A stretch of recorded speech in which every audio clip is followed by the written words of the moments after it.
यार दोस्तों, कैसे हैं आप सब? उम्मीद है आप सभी अच्छे होंगे। ये हमारे पास रेडमी का है फ़ोन 9A और इसमें प्रॉब्लम है दोस्तों कि ये फ़ोन रेडमी से आगे नहीं बढ़ता है। इसका हमने यूएफआई से eMMC का हेल्थ भी चेक किया, तो ओवरऑल eMMC का हेल्थ भी ओके है और ये फ़ोन रेडमी से आगे भी नहीं जा रहा है, लोगो पे फिक्स है। इसमें मैंने सॉफ्टवेयर फाइल चेक किया तो इसकी फ्लैशिंग फाइल भी ओके है और ये इस तरीके का स्टॉक रेडमी के लोगो पे स्टॉक है। रेडमी में या पोको में जितने भी मॉडल हैं सेम मॉडल हैं, जो कि लगता है जैसे पोको का M31। तो इस तरीके के जितने भी मॉडल हैं सब में सेम प्रॉब्लम आती है। देखिए इसमें लगा है सैमसंग का, यहाँ पे देखिए इसमें सैमसंग का eMMC लगा है। इसे हम यूएफआई ईजीजेटेक या फिर 𝑽𝒊𝒅𝒐 बॉक्स से भी रिपेयर कर सकते हैं, लेकिन eMMC का हेल्थ ओके है। इसका सीपीयू में प्रॉब्लम है, सीपीयू ड्राई सोल्ड हो चुका होगा, इसकी वजह से रेडमी लोगो से आगे नहीं जा रहा है। तो इस वीडियो में मैं आपको इस एरर को फिक्स करके दिखाऊंगा और इस तरीके का अगर प्रॉब्लम आए तो आप स्टेप बाय स्टेप कैसे सॉल्व आउट कर पाइएगा, इस वीडियो में वो भी आपको सीखने के लिए मिलेगा। हेलो दोस्तों, मेरा नाम कमलेश है और स्वागत है आप सभी का हमारे यूट्यूब चैनल पे। यहाँ पे मैं आपको एकदम एग्जैक्ट स्टेप बाय स्टेप सिखाता हूँ और बताता हूँ बिल्कुल फ्री ऑफ कॉस्ट। तो चलिए माइक्रोस्कोप पे और वहाँ पे हम इसकी रिबॉलिंग की प्रोसेस को शुरू करते हैं।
देखिए दोस्तों, मैंने आपको दिखाया था माइक्रोस्कोप के ही कैमरे पे फ़ोन पूरा फुली तरीके से हमारा ऑन हो गया। इसमें अगर हमने छेड़छाड़ किया होता तो ये प्रॉब्लम हमारी फिक्स नहीं हो पाती, क्योंकि मैं जान रहा था कि प्रॉब्लम इसका कहाँ से है। चलिए सेटअप कर लेते हैं।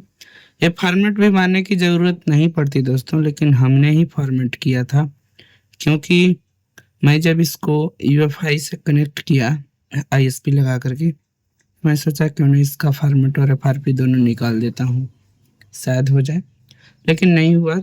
तो मैंने फाइनली इसका सीपीयू रिवॉल्व किया। आपको भी डायरेक्ट सीपीयू रिवॉल्विंग नहीं कर देना है, पहले पूरा फुली स्टेप को सही तरीके से समझ लीजिए, फिर उस पे काम कीजिए।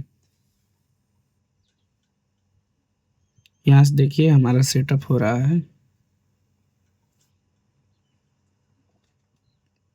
ये हमारा फाइनली पूरी तरीके से सेटअप हो चुका है और मैं आपको यहाँ पे दिखा देता हूँ। देखिए यहाँ से मैंने इसके केवल सीपीयू को रिवॉल्व किया है और हमारी प्रॉब्लम सॉल्व आउट हो चुकी है।